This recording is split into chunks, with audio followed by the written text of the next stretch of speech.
Hi everyone, welcome to our YouTube channel keep it simple. आज के video में हम बात करेंगे फॉरेन इंस्टीट्यूशनल इन्वेस्टर्स की, जो कि अक्टूबर 2021 के बाद जो उनकी डोमेस्टिक भारत की कंपनीज में शेयर होल्डिंग है उसमें लगातार वो बिकवाली कर रहे हैं।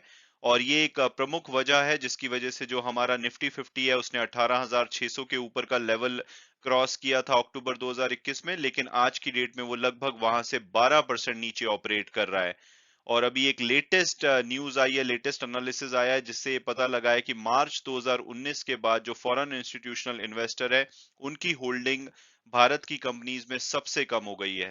तो इस टॉपिक को हम इस वीडियो में डिटेल में डिस्कस करेंगे, और आगे बढ़ने से पहले अगर आपने अभी तक चैनल को सब्सक्राइब नहीं किया है तो प्लीज सब्सक्राइब करके हमें मोटिवेट कीजिए।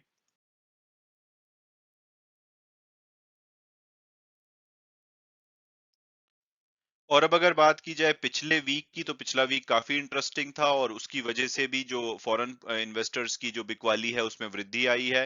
तो सबसे पहले तो आरबीआई ने एक ऑफ साइकिल मीटिंग करी, यानी कि इनकी जो ओरिजिनल मीटिंग थी वो जून में प्लान थी, लेकिन इन्होंने मई में एक इमरजेंसी मीटिंग करी क्योंकि इन्फ्लेशन बढ़ रहा था। तो इसके चलते इन्होंने रेपो रेट में 40 बेसिस पॉइंट यानी कि 0.4% की वृद्धि की है।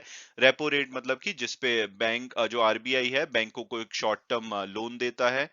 और ये जो 0.4% की वृद्धि थी ये इमीडिएट इफेक्ट से की गई, और इसके अलावा एक और चेंज किया गया, जो कैश रिजर्व रेशो थी उसको भी 0.5% से बढ़ा दिया गया, जो मई 21 से लागू होगा। इसके चक्कर में जो बैंक है उनको ज्यादा कैश रिजर्व रखना पड़ेगा और जो अमाउंट वो लोन के रूप में दे रहे थे उसमें कमी आएगी। लगभग 87,000 करोड़ रुपए की जो लोन कैपेसिटी है इससे बैंकों की खत्म हो जाएगी। और इसकी वजह से मार्केट ने एक शार्प रिएक्शन दिया और हमारे दोनों ही जो इंडेक्सेस हैं जैसे कि निफ्टी 50 और बीएसई सेंसेक्स, दोनों में ही भारी गिरावट देखी गई। और इस बीच में जो यूएस है उन्होंने भी 50 बेसिस पॉइंट से अपनी जो इंटरेस्ट रेट है उसको बढ़ाया है, जो कि पिछले 2 दशकों का सबसे बड़ा किया गया इंटरेस्ट रेट हाइक है एक बारी में। इससे पहले इन्होंने मार्च में भी 0.25% से बढ़ाया था, 0.5% उन्होंने पिछले 2 दशकों में नहीं किया था। और इसकी वजह से इन्वेस्टर्स घबरा रहे हैं कि भाई आने वाले टाइम में भी ये रेट बढ़ते रहेंगे, और इसकी वजह से हो सकता है कि foreign portfolio investor, foreign institutional investor अपनी बिकवाली जारी रखें। और इंडिया और यूएस के अलावा जो बैंक ऑफ इंग्लैंड है उन्होंने भी अपने जो की रेट्स हैं उसमें वृद्धि की है, और जो कि हाईएस्ट है 2009 के बाद। और एक्सपर्ट ये मान रहे हैं कि जो ब्रिटेन है वहां पे जो इन्फ्लेशन है, जो भारत में लगभग 7% है, लेकिन शुरू से ही भारत में 2 से 6% तो रहता था, लेकिन यूके और यूएस में इन्फ्लेशन बहुत ही कम होता था, ना के बराबर होता था। वहां पे 10% का इन्फ्लेशन एक्सपर्ट मान रहे हैं कि आ सकता है। इसके अलावा जो चाइना, जो दुनिया की फैक्ट्री माना जाता है, वहां पे कोविड के केसेस बढ़ रहे हैं जिससे कि ग्लोबल सप्लाई चेन बहुत ज्यादा डिसरप्ट हो रही है। तो इन सभी वजहों से जो फॉरेन इन्वेस्टर हैं वो चाहते हैं कि वही उनका जो पैसा है वो अनसर्टेन कंडीशन में दूसरी इमर्जिंग मार्केट में ना लगा रहे, और वो अपने पैसे को अपने देश में लेके जा रहे हैं कि भाई हमारे को ज्यादा इंटरेस्ट मिल रहा है वहां पे, तो हम अभी उसको डेट फंड या जो फिक्स सिक्योरिटी है उसमें पार्क करेंगे जब तक कि दुनिया भर में सिचुएशन नॉर्मल नहीं हो जाती।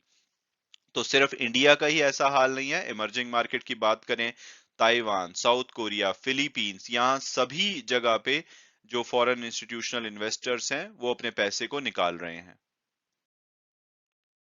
और अब अगर बात की जाए कि भाई जो फॉरेन इंस्टीट्यूशनल इन्वेस्टर है लगातार बिकवाली कर रहे हैं, तो क्या इनके पास और शेयर्स बचे हैं बेचने के लिए आने वाले टाइम में, क्या ये कंटिन्यू रहेंगे? तो उससे रिलेटेड एक एनालिसिस सामने आया है जिसमें बताया गया है कि जो फॉरेन फंड्स की ओनरशिप है भारत की इक्विटी में, यानी कि अगर हम टॉप 500 कंपनीज ले निफ्टी 50 की, उसमें अगर हम फॉरेन इंस्टीट्यूशनल इन्वेस्टर की होल्डिंग देखें तो वो अब 19.5% पे आ गई है, जो कि मल्टी ईयर लो है। हाँ, हालांकि अभी भी एक बड़ा अमाउंट है 19.5%। अगर हम डॉलर टर्म्स में बात करें तो 619 बिलियन होता है, और इंडियन रुपीस में लगभग 46 लाख करोड़ रुपए से भी ज्यादा है।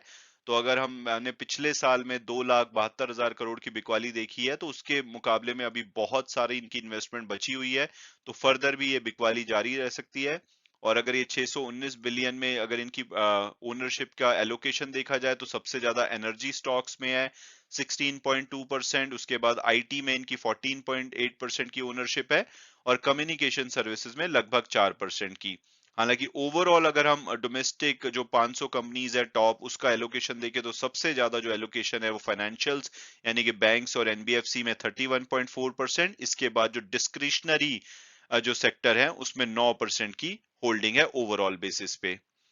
और जो 19.5% की जो इनकी अब ओनरशिप रह गई है मार्च 2022 में, ये अगर हम पिछले 3 साल का डेटा कंपेयर करें तो उसमें सबसे कम है। मार्च 2019 में 19.3% थी, उसके बाद लगातार इसमें वृद्धि देखी गई थी। लेकिन अब मार्च 2019 के बाद सबसे कम होल्डिंग रह गई है। और अगर ईयर ऑन ईयर बेसिस पे अगर हम मार्च 2019 या पिछले 5 साल का डेटा देखें तो मार्च 2021 में इनकी 21.2% की होल्डिंग थी, जो कि सेकंड हाईएस्ट थी ओवरऑल और ईयर ऑन ईयर बेसिस पे पिछले कुछ सालों में सबसे हाईएस्ट रही है।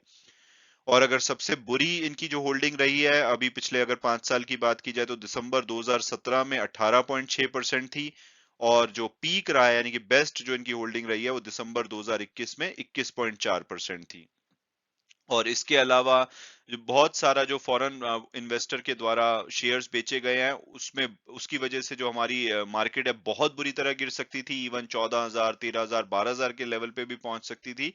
तो इसमें हमें थैंक करना चाहिए डोमेस्टिक इंस्टीट्यूशनल इन्वेस्टर का, जो कि लगातार मनी पंप इन कर रहे हैं। उन्होंने मार्च में लगभग 5.4 बिलियन यूएस डॉलर की खरीदारी करी है।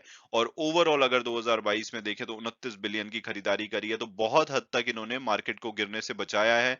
लेकिन अगर देखना होगा आने वाले टाइम में भी अगर फॉरेन इंस्टीट्यूशनल इन्वेस्टर जो कि पावर हाउस हैं अगर वो बेचते रहते हैं तो क्या डोमेस्टिक इंस्टीट्यूशनल अभी भी सपोर्ट कर पाएंगे या हमारी मार्केट फर्दर क्रैश कर सकती है।